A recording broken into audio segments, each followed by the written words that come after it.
Hello, Frogs and Toads, and welcome to a brand new Draw My Childhood. The story I'm going to tell you is set in September 1999.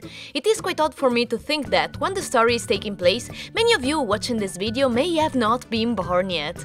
Anyway, I can remember the specific date because it was the first day I learned how to write what day it was. I was just starting my first year of elementary school. When I think about it, I have to say that it was a marvelous year for me. My mother tried for a long time to protect me and put me in a little safe balloon, having me with no friends as a consequence, but as soon as I started school, everything changed as I had my first such a relationship, which for the record were much different from what I expected. First of all, that was the year that the first Game Boy Color came out, and along with it, all the Pokemon games, yellow, red and blue. Of course, everybody but me had one, and I couldn't but look amazed at my best friend's possibility of not only playing Pokemon, but since it was the yellow card, she had this beautiful Pikachu following her all the time. At the time, I was already a big fan of the anime, and to me, having that game would have meant the world. I had to have it! In order to do so, I showed my best skills to achieve my goal. First up was begging my parents to buy me one so that I could fulfill my desire. However, since we weren't super duper rich, they had me sweat heart and soul to get it. Looking back at it now, I appreciate what they did, as they taught me one of the most important lessons in life, which was to save some money and wait, and most of all, blindly follow the advices of my guru, Scrooge McDuck. Nonetheless, the thought of waiting had me in pieces. I really wanted my own Game Boy,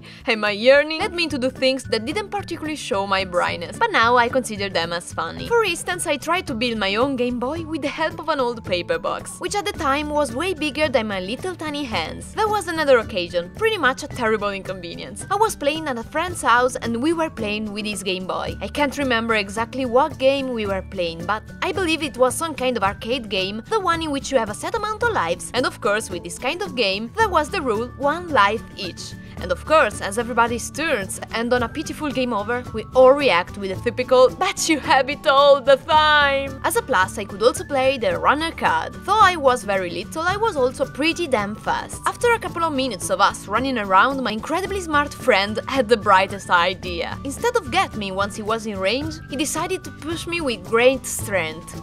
Tell me, kids, where do you think that my friends push me into? But in his enormous pool, of course! Thing is, I didn't really have a problem with it, because I could already swim nicely and I didn't fear a thing. Problem was that his Game Boy didn't take it quite the same way. After this event, I don't think I've ever been at his house anymore, and I don't believe I had any news about his Game Boy status.